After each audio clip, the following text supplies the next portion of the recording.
જામનગરથી 134 અને દ્વારકાથી 65 કિલોમીટરના અંતરે કોયલા ડુંગર પર આવેલું છે માં હરસિદ્ધિ માતાજીનું ખૂબ જ સરસ મંદિર।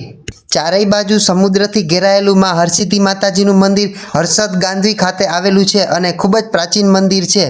એવું કહેવાય છે કે અસુરોનો નાશ કરવા માટે શ્રી કૃષ્ણએ આ માતાજીની આરાધના કરી હતી અને અસુરો પર વિજય મેળવી અને માતાજીના ખૂબ જ સરસ આશીર્વાદ મળ્યા હતા, એટલે ત્યારથી આ ધામ શક્તિ અને ભક્તિનું બની ગયું છે।